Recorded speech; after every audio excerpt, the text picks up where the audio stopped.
Hello, good game. Welcome back, ghouls and goblins. I hope you're all having a magical day. Thank you for taking the time to support the channel. Make sure to like the video. It helps just so much, right? Subscribe if you want to be winning a complete rare playset of the up-and-coming D&D expansion. That will trigger at 35,000 subs, so a little time to get in on that yet. Tell your friends. Today, we're going to hit the spoilers. We've not really been getting a lot each day, so we're going to do about 3 days in one video here. Taking a look at the second last chunk of cards. We have one more spoiler video after this. Buckle up, and then we're into some theory crafting, making some new decks, which is a lot of fun, and then, probably venturing into that free-to-play territory as well. So a couple days until the expansion comes live on the 8th, and until then, we still have some spare time to kind of get a general feel or awareness of what the set has to offer. So with that being said, again, thank you all for your time and attention. Make sure to like the video, subscribe to the channel, and let's check out some of these new spoilers.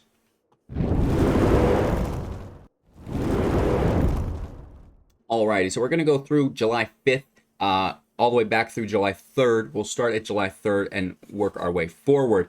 And there weren't very many spoilers each day, so that's why we can do multiple days here. The first card, Teleportation Circle for 4. At the beginning of your end step, exile up to one target artifact or creature you control, then return that card to the battlefield under its owner's control.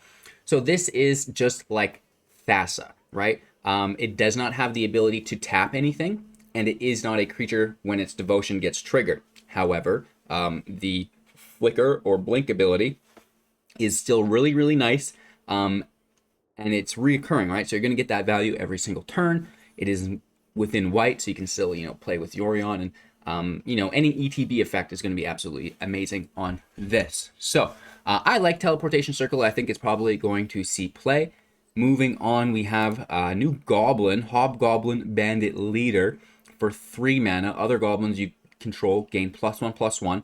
We can tap it for 1 red mana, dealing damage equal to the amount of goblins that entered the battlefield under our control this turn to any target. So, you're pairing that with Krinko, making a bunch of tokens and just dealing a ton of damage to your opponent, which is pretty crazy. So, I don't really think that we're going to see a ton of that in standard, but, that's definitely a contender for the historic Goblin deck, which is really cool. And, that's basically all that was worth mentioning. Within July 3rd, there was not really a lot going on there. The Forsworn Paladin kind of seems pretty nice for a budget card, a 1/1 for 1 with Menace that we can sink mana into, which is, fairly cool in my opinion. So I think there's good value there. Moving on to July 4th, even less cards. The only thing we really get here is the first, well, I shouldn't say first, but one of the most standout sideboard cards. And this is great value. Burning Hands for 2 mana, instant speed, dealing 2 damage to any target creature or planeswalker. If that permanent is green, it's going to deal 6 damage instead. So, obviously, if you're a best of 3 red mage, this is going to be just right for you, because sometimes things like an Elder Gargaroth, a Questing Beast, can really, even a Lovestruck Beast, gets in the way of your mono red deck, and this is a perfect answer for that. Moving on, we have the Long Rest for 3 mana plus X at sorcery speed, returning X target cards with different mana values from your graveyard to your hand. If 8 or more cards were returned to your hand this way, your life total becomes equal to your starting life total, and then exile the Long Rest. So this is a pretty flashy card. There's a lot of text here. But, I don't think so many people are going to be casting anything for 11 mana, right? And you already have to have those creatures in your grave. It's pretty weird, and I think this is a kind of a trick card, and you can see Tybalt in the art trying to trick you to play this card, right? So I don't really think that this is going to see a lot of play, but I could be wrong. Moving on to July 5th. Now, this is where we get some interesting cards, and we're only halfway through, but we'll talk about what we have so far. Nest of the Hydra. This is the green rare land. Each rare land within the Forgotten Realms can become a creature, just like Crawling Barrens, just like Faceless Haven. We can tap it to add a green. We can pay X plus 1 green to have it become an XX green Hydra creature token until the end of turn. That is still land, and obviously X cannot be 0, because then your land would die, but you want to keep that land alive so you can reuse it, right? So the art is really cool. It's a tree with hydras as the branches. That's so sick. And then, of course, just dumping your mana into this, always having a creature that protects you from the field wipes.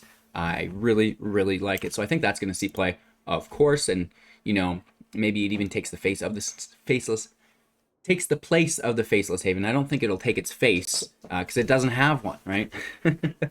Moving on here, we have the Streak. Yeah, I know a lot of you guys have just been cringing at my pronunciation through the set.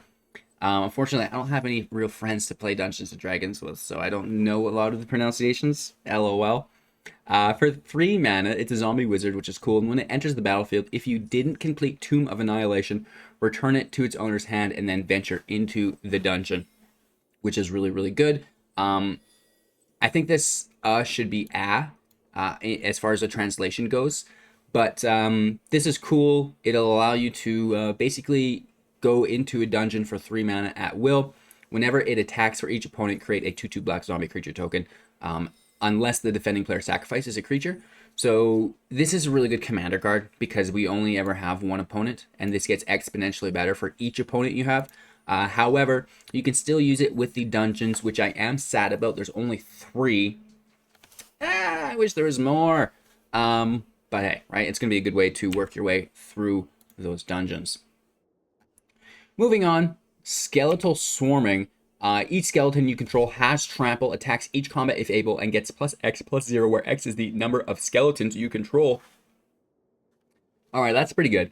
This is an enchantment, so it stays in play. It does cost 5, so it's, a little bit more expensive than we would like. However, at the beginning of your end step, create a tapped 1/1 black skeleton creature token. If a creature died this turn, create 2 of those tokens instead. So that actually gets really, really out of hand. We can be sacrificing our creatures to make double skeletons, and then be sacrificing one of those skeletons to make 2 skeletons, and they just kind of keep doubling, which is really nice. Plus, they're all getting +X/+0, and that's going to be going up hopefully by 2 each turn as well. So you're just looking to gain a lot of skeletons. They will all have trample as well, and they're always going to be attacking. So it's a neat card, and I like it for a theme card. It's probably really good in a commander deck. But I definitely see, a lot of the creators just making a skeleton deck, especially as we progress through into the upcoming Innistrad sets, right? The vampires and werewolves, they're going to have more skeletons. They're going to have more zombies in those sets. So it's nice to get that set up for it, just kind of like we got Goldspan Dragon in Prismari Dragon, all those other dragons in setup for the Dungeons and Dragons set. You can kind of see that pattern with the expansions that you get a few cards in the set before that really belong in the next set, which is pretty cool. True Polymorph for 6 instant speed. Target artifact or creature becomes a copy of another target artifact or creature. I do not mind that. You do have to have a creature or artifact in play already, which kind of makes it weird, but it is at instant speed, which is a lot of fun. So you could be playing this as a control player. I wish it cost 5. 6 is a little reaching, but I think this will be a cool card as well. Moving on, we have Monk of the Open Hand and Grandmaster of Flowers. Now this is kind of what I need your guys' help with. Very awkward. For 4 mana, 3 loyalty, having a static ability on the Planeswalker, as long as Grandmaster of Flowers has 7 or more loyalty counters on him, he is a 7/7 dragon god creature with flying and indestructible, which is a lot of fun. And then they have 2+ abilities. They're both +1. Target creature without first strike, double strike, or vigilance can't attack or block your next turn, right? So you can kind of shut down your opponent's attacks, which is really nice, or you can shut down their blockers if you want to get in for your attack.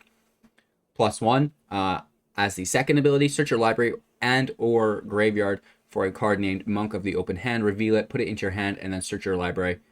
If you searched your library this way, shuffle.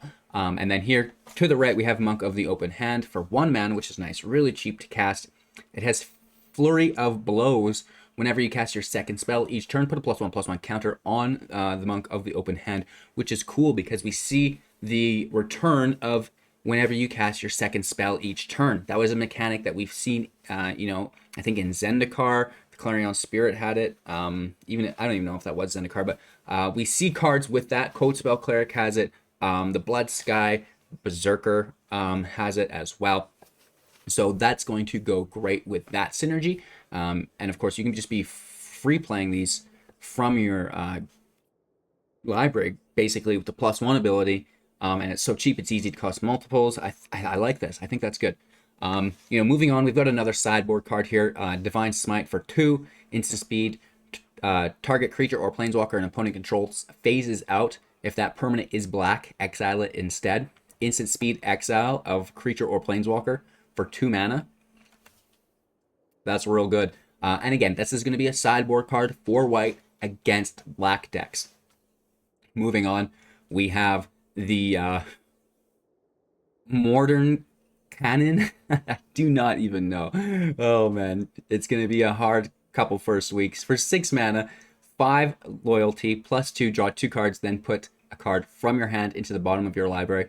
That's actually not that bad. I kind of like that. -2, create a blue dog illusion creature token. With this creature's power and toughness are equal to the number of cards in your hand. Twice the number of cards in your hand. That's really good as well. -2 is a little steep, but at the end of the day, it'll get you a blocker, which is nice, so you're not losing too much value, and it can defend to protect it.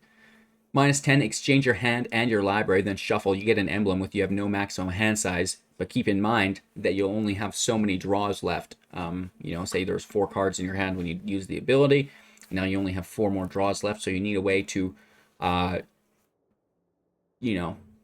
deal with that in some manner. It is a negative that we'll need to keep our eye on. With that being said, that's what we've got. Let's do a quick refresh and see if there are any more, and then we're going to call it quits here. Yeah, so that's it. I think we made our way probably mostly through all the July 5th ones. It is still early in the day, but we only have 30 cards left to spoil. We're 251 out of 281 of this set, so we'll have one more video. We'll talk about those last 30 cards, and hopefully we get some cool stuff there as well. What was your guys' favorite card of the day? Personally, I'm liking the idea of the Master of Flowers and Open Hand, just because the Open Hand has whenever you cast your second spell each turn, and that's something that I've been having relative success with. So let me know what you guys think in the comments below. I really want to know if you think this Planeswalker is worth the 6 mana. Of course, I do appreciate all of your input. It helps me form which decks I should be making when the set releases. So massive thank you to everyone who's made it to the end of the video. Big woofs. Make sure to like the video, subscribe if you haven't, because you could be winning a complete rare playset to all these cards that we've talked about in the spoilers. And if this is your first spoiler video, check out the other ones, because we've got like 5 of them out, going through all of the cards, which is a lot of fun. So cheers. Have a magical rest of your day. We'll see you soon in the next.